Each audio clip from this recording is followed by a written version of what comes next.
আসসালামু আলাইকুম। ২০২৬ সালে মালয়েশিয়া যাওয়ার কথা ভাবছেন, কিন্তু বুঝতে পারছেন না আপনি কি কলিং ভিসায় যাবেন নাকি স্টুডেন্ট ভিসায়। দালালেরা হয়তো আপনাকে বলছে, ভাই স্টুডেন্ট ভিসায় গিয়ে কাজ করা খুব সহজ। আবার কেউ হয়তো বলছে কলিং ভিসায় গেলেই সব সুবিধা। আসলে কোনটা সত্যি? মে ২০২৬-এর নতুন নিয়ম অনুযায়ী মালয়েশিয়ার শ্রমবাজার এবং স্টুডেন্ট ভিসার নীতিতে এসেছে ব্যাপক পরিবর্তন। আজকের ভিডিওতে আমি একদম সরাসরি তুলনা করে দেখাবো কোন ভিসায় খরচ কত, কাজের সুযোগ কেমন এবং আপনার জন্য কোনটি নিরাপদ। ভিডিওটি শেষ পর্যন্ত দেখলে আপনার লাখ লাখ টাকা এবং সময় দুটোই বাঁচবে। প্রথমে কথা বলি কলিং ভিসা নিয়ে। এটি মূলত একটি ওয়ার্ক পারমিট বা কাজের ভিসা। কাজের নিশ্চয়তা। আপনি একটি নির্দিষ্ট কোম্পানির অধীনে চুক্তিবদ্ধ হয়ে যাচ্ছেন। যাওয়ার সাথে সাথেই আপনার কাজ শুরু হবে এবং মাস শেষে বেতন নিশ্চিত। খরচ ২০২৬ আপডেট। কলিং ভিসার খরচ এখন ৩.৫ লাখ থেকে ৪.৫ লাখ টাকার মধ্যে ঘোরাফেরা করে এজেন্সি ভেদে। এর চেয়ে বেশি টাকা দেওয়া এখন ঝুঁকিপূর্ণ।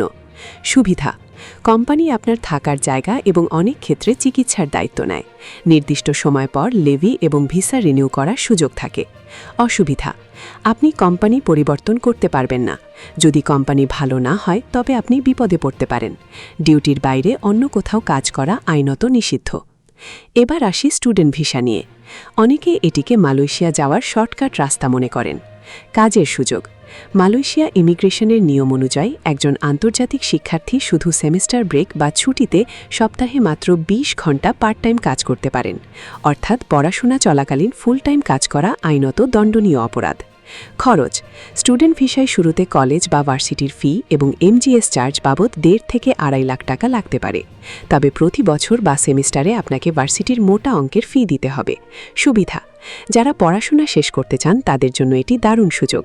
ডিগ্রি শেষে ২০২৬-এর নতুন গ্র্যাজুয়েট পাস ব্যবহার করে ১ বছর সেখানে থেকে চাকরি খোঁজার সুযোগ পাওয়া যায়। অসুবিধা: পড়াশোনা বাদ দিয়ে যারা শুধু কাজের জন্য স্টুডেন্ট ভিসায় যান তারা ধরা পড়লে জেল বা বড় অঙ্কের জরিমানা গুনতে হয়। এছাড়া ভার্সিটির ফি দিতে গিয়ে জমানো টাকা শেষ হয়ে যায়। ২০২৬ সালে মালয়েশিয়া ইমিগ্রেশন খুব কড়াকড়ি করছে। বিশেষ করে স্টুডেন্ট ভিসায় গিয়ে যারা কলেজে ক্লাস না করে বাইরে কাজ করেন তাদের ভিসা আর রিনিউ করা হচ্ছে না।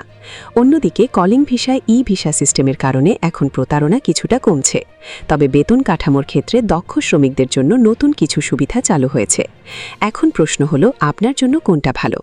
আপনার উদ্দেশ্য যদি হয় কেবল টাকা উপার্জন করে দেশে পাঠানো, তবে নির্দ্বিধায় কলিং ভিসায় যান। এটি আইনত নিরাপদ এবং নিশ্চিত আয়ের পথ। আর আপনার যদি বয়স কম হয় এবং উচ্চশিক্ষা শেষ করার পর মালয়েশিয়া বা অন্য কোনো দেশে ক্যারিয়ার করার ইচ্ছা থাকে, তবেই স্টুডেন্ট ভিসায় আসুন। শুধু কাজের উদ্দেশ্যে স্টুডেন্ট ভিসায় এসে ধরা পড়লে কিন্তু আপনার ভবিষ্যৎ নষ্ট হতে পারে। আশা করি মালয়েশিয়া কলিং বনাম স্টুডেন্ট ভিসার পার্থক্যটি আপনারা বুঝতে পেরেছেন। আপনার যদি আরও কোনো প্রশ্ন থাকে বা কোনো কনফিউশন থাকে কমেন্টে জানান। আমি ব্যক্তিগতভাবে আপনাদের উত্তর দেব। ভিডিওটি ইনফরমেটিভ মনে হলে আপনার বন্ধুদের সাথে শেয়ার করুন। মালয়েশিয়ার সঠিক নিউজ সবার আগে পেতে আমাদের চ্যানেলটি সাবস্ক্রাইব করে রাখুন। দেখা হবে পরের ভিডিওতে। আল্লাহ হাফেজ।